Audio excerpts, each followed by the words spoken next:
Festival de Cannes. Anora décroche une palme d'or 1000 fois méritée.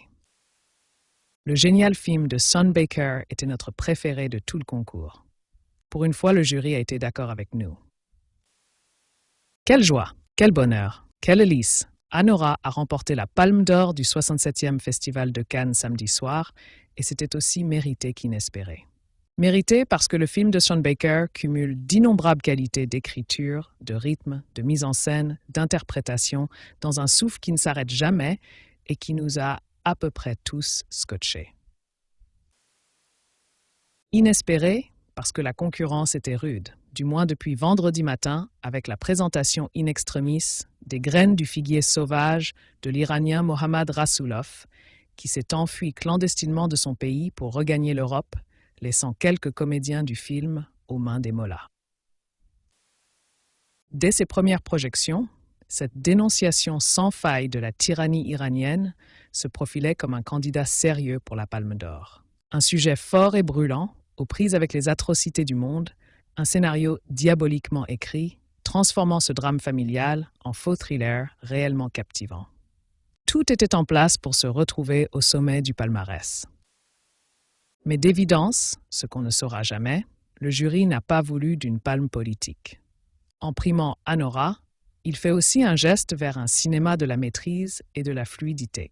Car la force du film, c'est de jouer perpétuellement sur différents tableaux, soit le drame et l'humour, l'hystérie et la tendresse. Ce mélange est salvateur et la présidente du jury, Greta Gerwig, a exprimé cette même idée en des termes différents. Profilé comme une comédie romantique à rebours, le film décrit la relation très chaude entre une escort girl et le fils d'un oligarque russe, qui ne cesse de faire l'amour et la fête, jusqu'à se marier à Las Vegas. Pour de faux? Pas tout à fait. Baker sur le toit du monde. La révélation de la mésaventure va mettre le feu aux poudres dans la famille du jeune homme. Intervention des hommes de main du père, arrivée des parents, et au milieu de tout cela, une jeune femme prénommée Anora, génialement campée par une Mikey Madison survoltée, elle est l'une des vedettes de la série Better Things, qui se retrouve prise entre différents feux. Dès les premières minutes, on pressent le grand film formel, puis Baker parvient à se hisser sur le toit du monde pour décrire un monde qui paraît échapper à tous ceux qui le traversent. On en était ressorti estomaqué, en pariant sur un prix d'interprétation et surtout une palme d'or possible. Nous avions raison pour cette dernière. En attendant, le suspense était rude, d'autant plus que le jury n'a pas toujours fait les choix les plus audacieux possibles. Certes, le prix du scénario à la française Coralie Farjat pour son détonnant film d'horreur américain The Substance ouvrait la porte à une revanche du cinéma de genre inespérée. Cannes n'avait-il pas primé Titane de Julia Ducournau il y a 3 ans? Puis le prix d'interprétation féminine nous a davantage interloqués. En décernant celui-ci en commun à toutes les actrices d'Emilia Pérez, de Jacques Audiard, il cassait en même temps les prétentions du cinéaste à briguer le doublé. Carla Sofia Gascon, qui a opéré une transition de genre en 2018, Selena Gomez et Zoe Saldana se partagent ainsi un trophée, mais ce n'étaient pas les meilleures comédiennes de cette compétition. Persuadé de repartir avec la Palme d'Or, Audiard, qu'on devinait vexé, a dû se contenter d'un prix du jury. Et c'est franchement déjà bien payé pour un métrage plus clinquant que sensuel, comédie musicale peu emballante, mais grand chouchou de la presque intégralité de la presse francophone. Quelques festivaliers déçus. Du côté des hommes, c'est l'Américain Jess Plemons qui a emporté le morceau pour son interprétation contrastée dans le très vide Kinds of Kindness de Yorgos Lanthimos.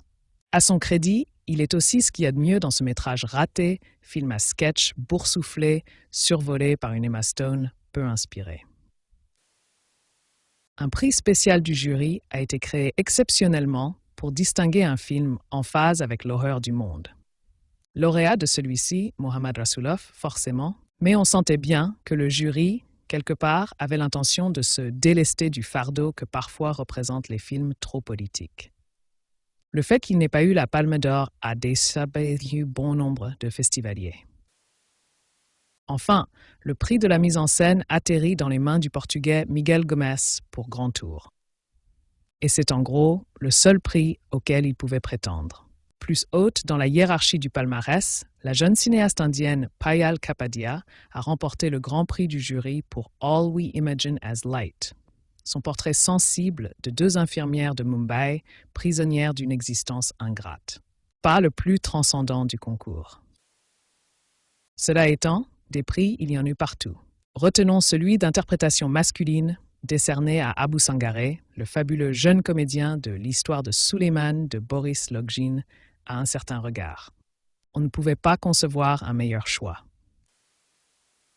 La Queer Palm, elle, a judicieusement récompensé la dénonciation de l'homophobie ordinaire que met en scène le Roumain Emmanuel Parvu dans 3 kilomètres jusqu'à la fin du monde.